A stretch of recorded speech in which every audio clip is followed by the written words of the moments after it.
Well, I started, I realized that as our society, as Western society developed, as it seemingly became more developed, and I say seemingly because, you know, I question that assumption, we became silent. As the more the society seems to be developed, the more silent it becomes. The less we sing, the less we chant, and even in some ways the less we speak. You know, we're more and more on computers, looking at computer screens and sending, never more connected to more and more people with a press of a key, coagulating with the whole world with a message, but completely silently.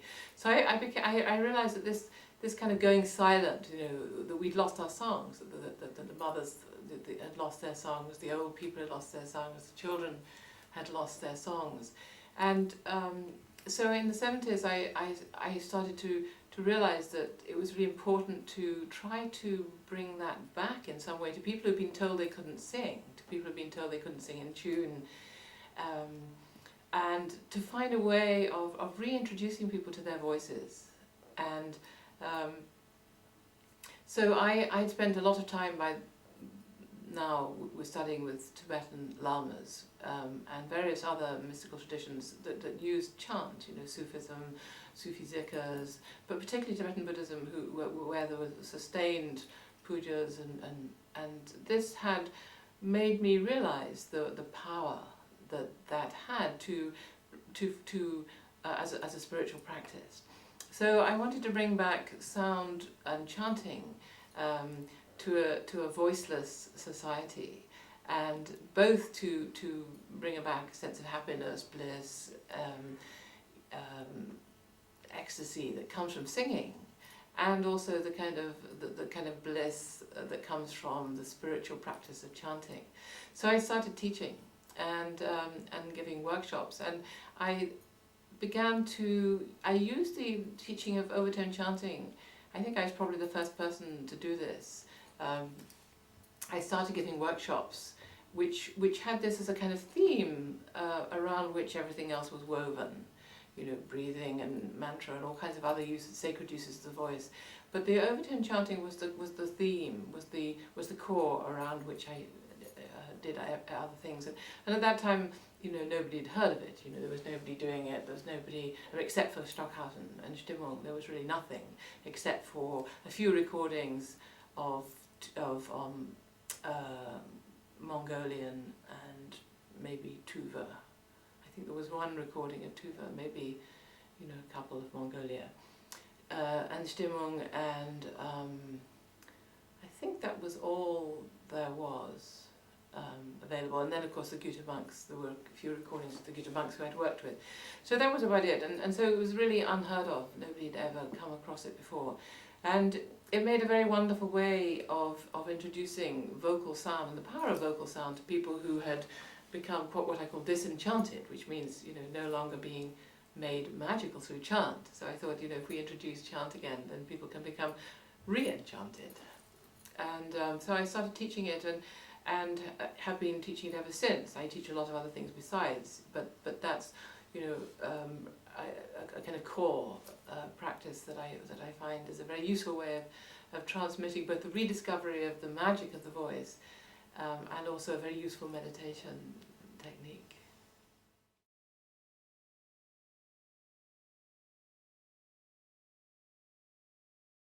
In English, the word sound means to be healthy. In German too, gesund.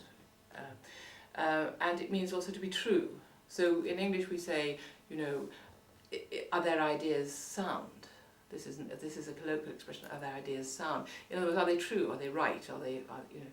And so to be healthy, to be true, and to be sound in English are the same, has the same meaning. And in Western music, because of the invention and popularity of pianos in the 17th century, and because of the means of construction of the piano, it was a fixed structure.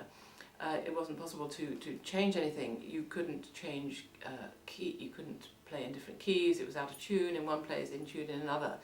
So in the 17th century, you know, after long periods of discussion you know, attempts at different ways of tuning. You know, the whole subject of tuning was a massively important subject amongst mathematicians, musicians, philosophers, clerics, you know, spiritual teachers of all kinds, Christian church. You know, it's a massive subject, and so finally the form of tuning that was decided upon was a form of tuning where the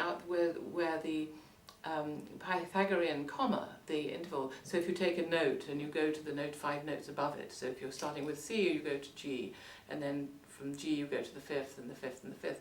So when you would normally come back to the octave, you don't. It's a quarter of a semitone out, which is the Pythagorean comma, as it's called. So in adjusting the scale, the Western scale, this out of tuneness, this quarter of a semitone, was spread out between all the intervals, so that every interval in the Western scale from that moment on became out of tune.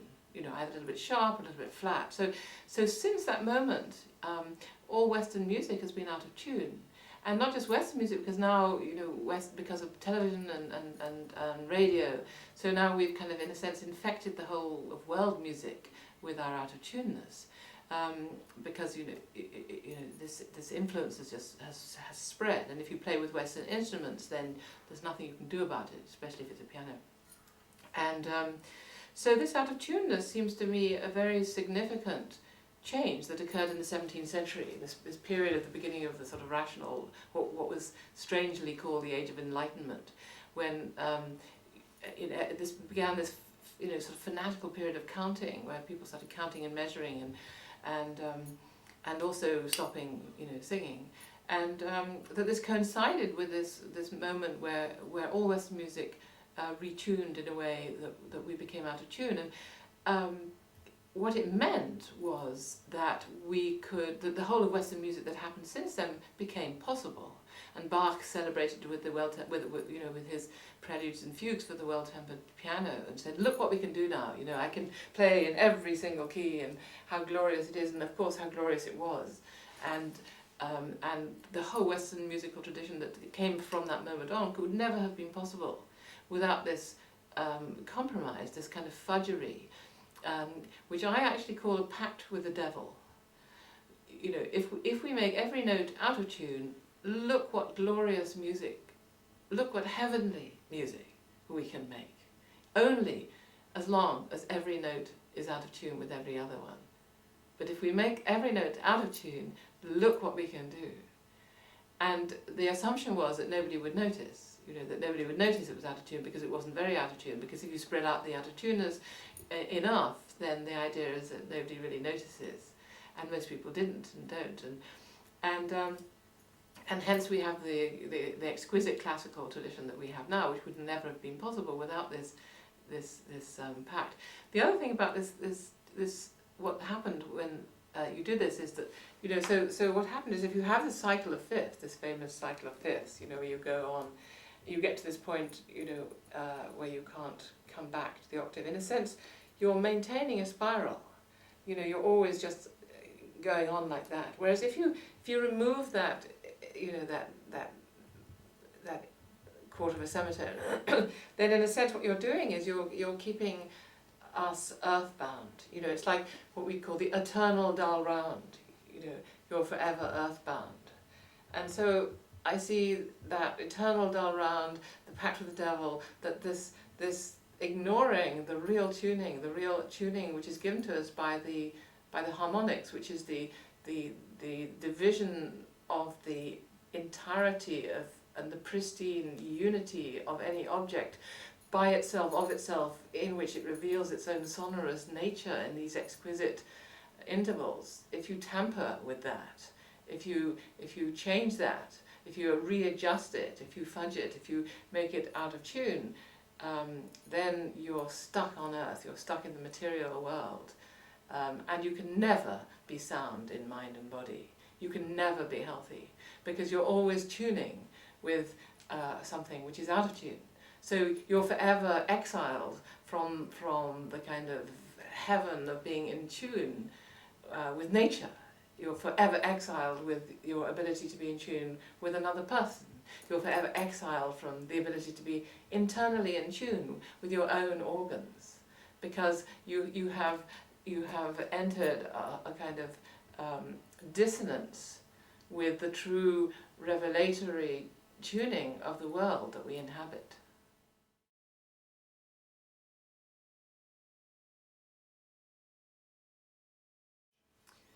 So the relationship between overtone singing, overtone chanting, overtone harmonic singing and language is completely and utterly fundamental to the whole of this subject. So when human beings make sound, which they then have developed into a language system, in many languages there's a very fundamental division between a vowel and a consonant. And if you analyze a consonant electronically, it reveals itself to be aleatoric, which means chance, which means the waveforms are chaotic, which means it's disordered. If you analyze electronically a vowel, what you find is it's supremely ordered.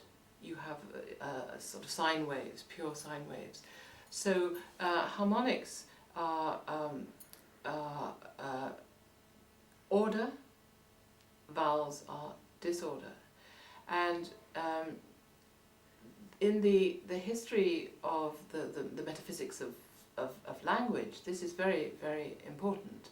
And vowels, so vowels is what happens if the air comes up and the vocal folds vibrate, allowing a sound to come up, which is then not interrupted. It's allowed to form within the cavity, or a cavity that is selected in the mouth, the larynx and the pharynx. A consonant is what happens when that sound comes up, the vowel forms, and then it's interrupted by the tongue, by the teeth, and all the various other bits of the vocal mechanism.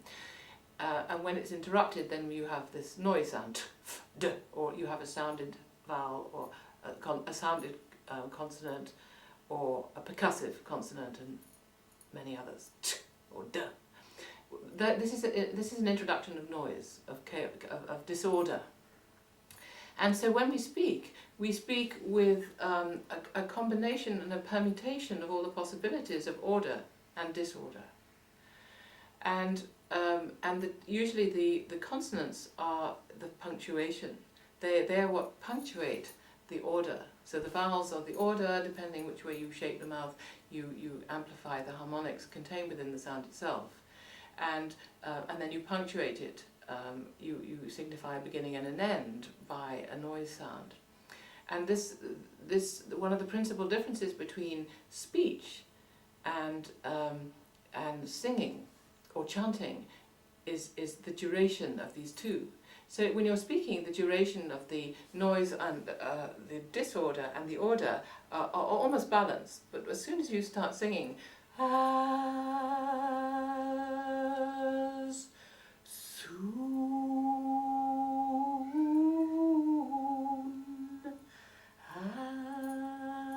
as, and so on. So as soon as you start singing, you have almost entirely vowel sounds, which means that it's supremely ordered. You have pure harmonics. So vowel sounds are harmonics. A definition of a vowel sound is that they are harmonics. That's just what they are. And so when you're singing, you are almost entirely amplifying the harmonics and suppressing the noise. And so you have a high induction of order into the sound, into whatever it is that you're doing. So this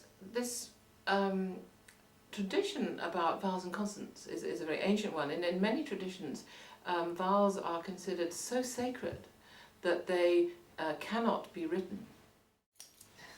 So vowels are considered so sacred that they cannot be written. So in languages like Egyptian, Aramaic, Hebrew, Arabic, there are various languages where vowels are indicated, implied, inferred by what goes before, goes after, above or below. But you cannot actually notate them, because to notate them would be to limit that which has no limits. Because vowels have always been considered sacred, and they're always considered sacred because they're divine. And this is a tradition which goes back, we have a record of it going back certainly about the 4th century BC, maybe much, much more ancient. So there's a description by somebody who's it's not clear which person it was, but he was either writing in the 1st century BC or the 4th century BC, where he describes how the Egyptian priests evoked the deities, the stellar deities, by chanting the vowels in succession, and how people would rather listen to it than listen to the kitara or the aulos. So this music was so euphonious, so beautiful. This evocation of the stellar deities through the chanting successively of the vowels was so beautiful that people listened to it rather than the instruments. So we're told this already by the ancient Greeks, that the ancient Egyptians chanted, evoked their deities of the stars, through the chanting of the vowels. So this chanting of the vowels as a spiritual practice is not a new invention. I rediscovered it in the 70s, but it goes back to the ancient Egyptians as a very ancient practice indeed. And because when you're chanting the vowels, what you're doing is you're chanting the overtones, whether you know anything about overtones or not. And we only know about overtones through Pythagoras and people who analyze. But the Tibetans never knew about overtones, but they chanted the overtones. They had a very pragmatic way of learning it, which I was taught when I studied with them. So when I was studying with the chant masters, the Gyuto monks, after a certain time, the chant master said to the young Lama, "Now you must take her to the waterfall." So we went to the waterfall, and I was very puzzled. I'd heard this, my Tibetan Lama had told me many years before that this was practiced and learned by chanting by the waterfall, and I was very puzzled by this. I didn't understand it until the point came when I was told to go to the waterfall. And so then we went to the waterfall, and the young Lama started doing the overtones. And there was the sound of the waterfall. And then came this very noisy fundamental note, which, because the white noise of the waterfall, white noise is a total noise. So there is no noise sound which is not contained in white noise. So the effect of the white noise was to completely gobble up and make inaudible the fundamental note that the Lama was chanting. And so that all you could hear was the pure note of the harmonic floating above the white noise of the waterfall. So you don't have to understand the geometry of sound to learn overtones, and they have these very pragmatic ways in nature of learning them.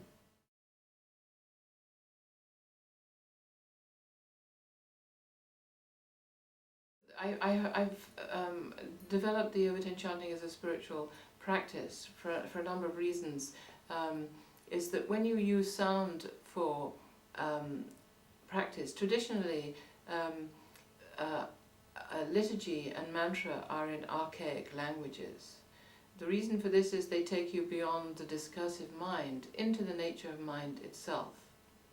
So in the 1950s and 1960s, the fashion, misunderstanding this, was to translate the liturgies into the vernacular. So suddenly, in the Christian tradition, for example, monks and nuns who'd been chanting in Latin suddenly found themselves chanting in this country in English, in Germany in German. And if you chant as a spiritual practice and you are chanting in your own language, then you become so immersed in the meaning of what you're chanting that it is no longer a contemplation. You're unable to use it as a contemplation because you're constantly thinking about the meaning. But if you chant as traditionally, if you chant in an archaic language, or as with the overtones, if you chant with no words at all, but just the pure essence of language, the vowels themselves, then which carry the meaning, which carry the true meaning, which carry the real essence and the emotion and the spirit of language, as opposed to the material, then if you're just chanting like the vowel sounds, but in their truly unfolded structural revelatory version of themselves, the overtones, then you are going into the nature of mind itself beyond the limitation of the thinking mind, the discursive mind, meaning and time, which maintains us isolated and separate. So the nature of meditation and the development of consciousness is to go beyond separation. If you are constantly thinking about the meaning, you're constantly bound in separation. But so the overtones provide a way of practice to use what I call the homeopathy of sound. I consider overtones to be almost homeopathic. You know, they're the most powerful aspect of sound. They're so much the essence of sound that we have to borrow the language of light and vision in order to describe them. So we talk about, you know, the rainbow colours of the sound. So another aspect of in relation to the effect of harmonics of harmonics on us, in music, the scale is a cultural affair. So different cultures will divide the scale according to their own traditions and perception of the relationship between the world around them, and each culture has its own way of doing that. What's powerful, what is particularly powerful about the harmonics is that the division of the harmonics is not a cultural affair. It's structural to the nature of the world as we know it. It has nothing to do with a perception of how you divide the octave. It's the intervals of things as they are. And so if you're working with these, then you're activating, you know, the internal geometries of ourselves in relation to and in harmony with their own internal structure, interpersonal structure, so in relationship with another person, or with a group of people, or with nature. So that by doing this, you then tune into the geometry of nature. So to be healthy, to be sound, to be in a state of developed consciousness, requires that we are in harmony and resonance with our environment, which is in effect the geometry of nature. So if we are working with the harmonics, this naturally allows us to come into resonance with our environment, which has a very powerful effect on the mind and on our nature. In relation to listening, once we become aware of the harmonics, normally we don't hear them, but as you begin to, when you're working with the harmonics, the process of learning them is not just making them, but also learning to hear them. So it totally transforms your whole hearing as well as what you're able to, the sounds that you're able to make. And with using the voice as a meditative practice, it isn't just how you make sound, but it's how the sound that you make is met by the hearing that you apply to it, so that it's what I call a circuit of attention. So for sound and voice to be a meditation, it's more important to listen to the sounds that you're making than to make the sounds that you're listening to. So that you have this circuit of attention, so you're constantly making the sound, and you're constantly listening to the sound that you're constantly making, which means that you are constantly present. So most of the time we are absent. We're thinking about what we did yesterday and what we didn't do yesterday, because what we didn't do yesterday we have to do tomorrow. So we are perpetually excluding ourselves from the present. Well, the power of chanting in general, and the power of overtone chanting in particular, is to use the awareness of the production of the sound, and at the same time the awareness through our listening, through the witness who listens through hearing, so that this is a unified process, so that the unfolding duration of the sound is met by the unfolding witness of the hearing, so that there is no opportunity to regret the past or dread the future. We can only be in the present, and this is the core of every spiritual practice, to be in the present.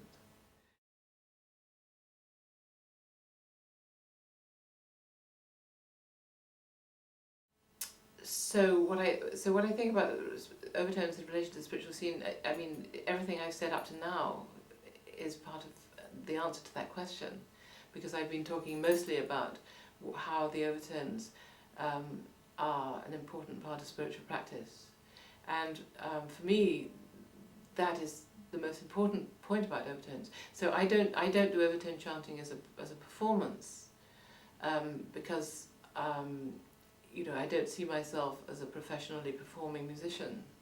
That's not my role, you know. And I see my use of the overtones as a spiritual practice, and so I would never call that a scene, because you know, that implies that it's something not particularly, you know, it implies that it's something kind of not very important, or something to be joked about a little bit, or, you know, that is kind of. So for me, spiritual practice is what life's about. So I have a very different attitude. So my attitude is that spiritual practice is the most important thing we can ever do, far more important than anything else. And so overtone chanting in relation to spiritual practice is for me the absolute key. The rest is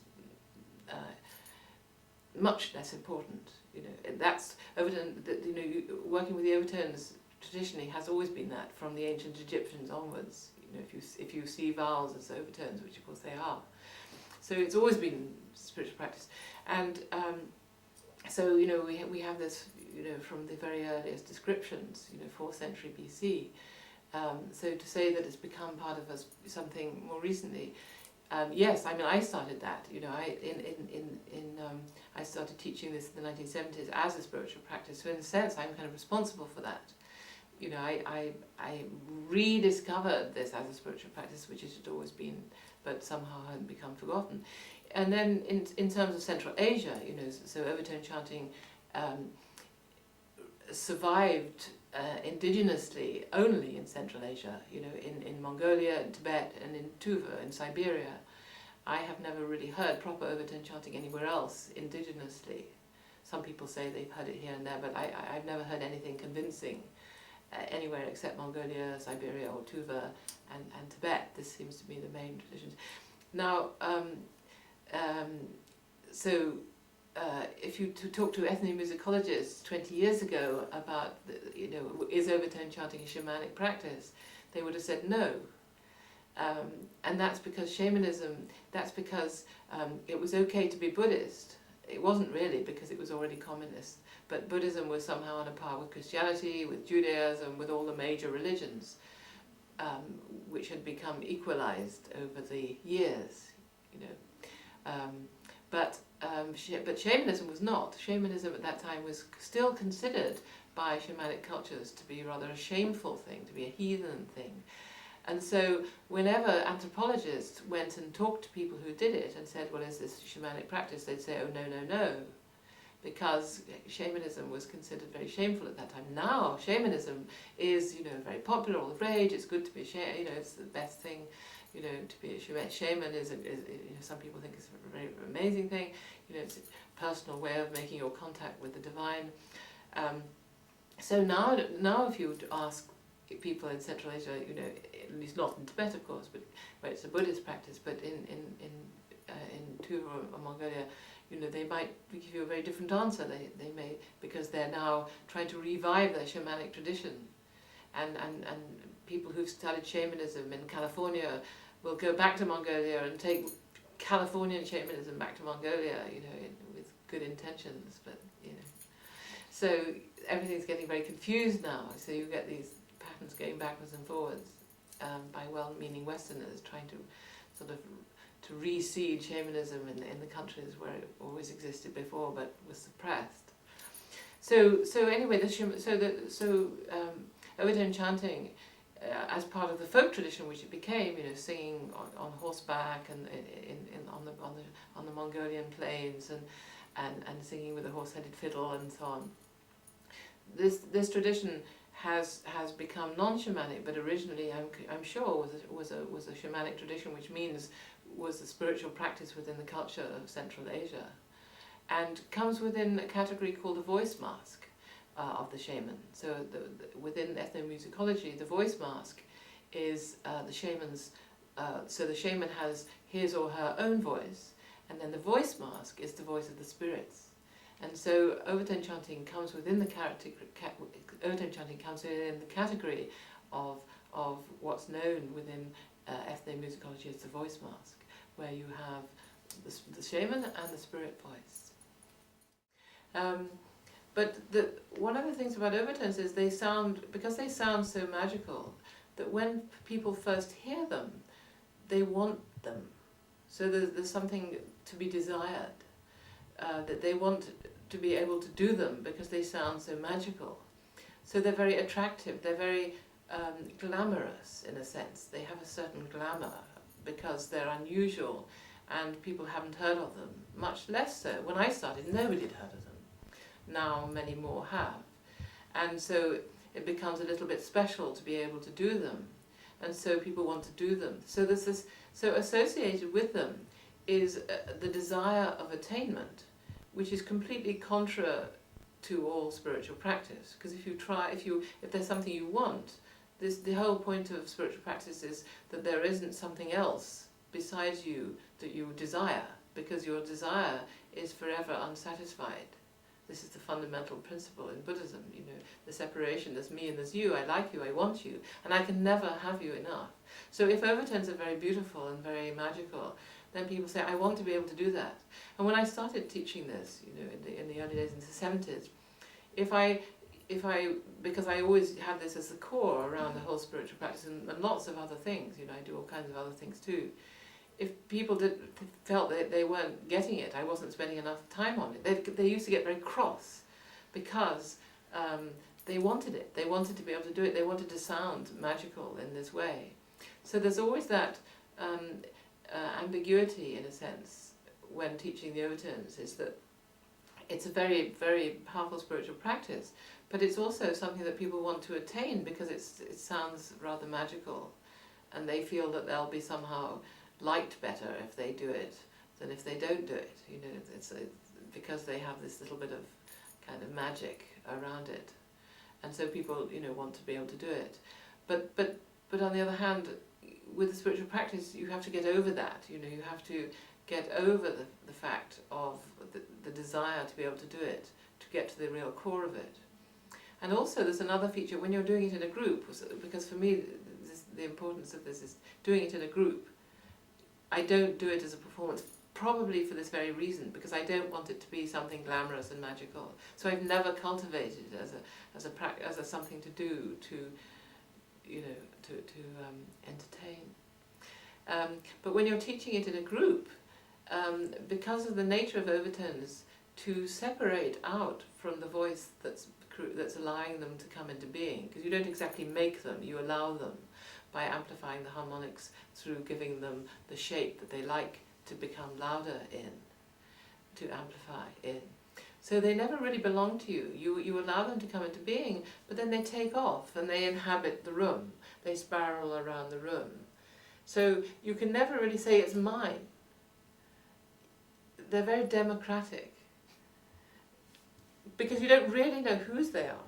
So at the same time as people wanting them and wanting to be able to do it because it sounds rather magical and fascinating, at the same time you can never really own them in a group setting because you don't really know who's making them anymore.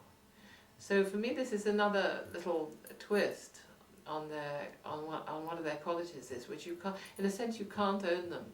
You can participate in them, you can assist them and allow them to come into being, but you can never really own them. So in a sense that makes them a rather good practice as a spiritual practice. So when I started working with overtone chanting in 71, when I was with Stockhausen, for me it was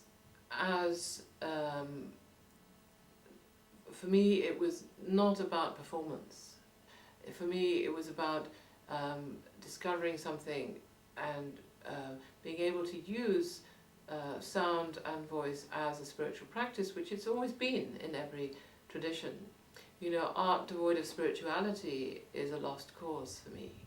Art as an expression of one's own personal emotions is not a very useful activity. For me, art is spirituality, and as long as it's still connected, it's okay, and if it isn't, then it's, for me, it's lost its way.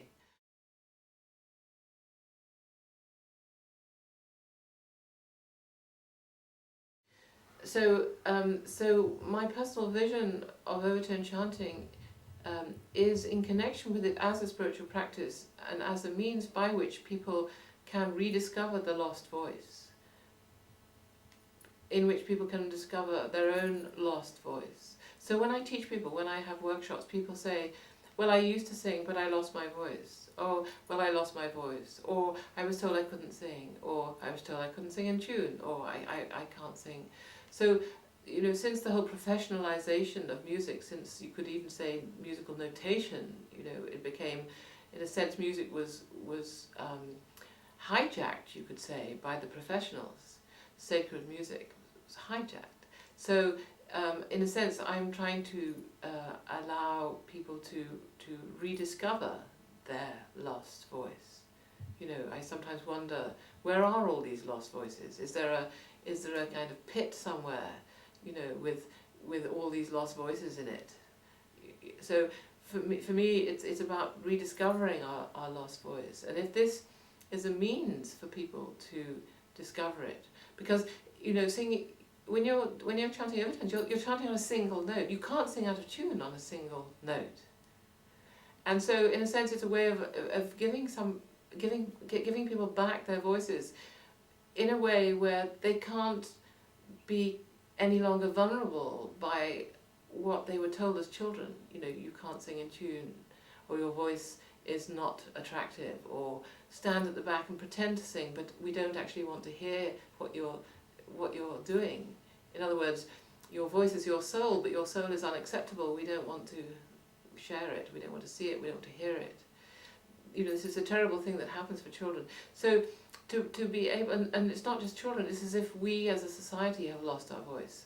So for me, the aim is to, and has always been, in the 40 years that I've been doing this work, the aim has always been, and is ever more so, to enable people to reclaim and to rediscover their lost voice.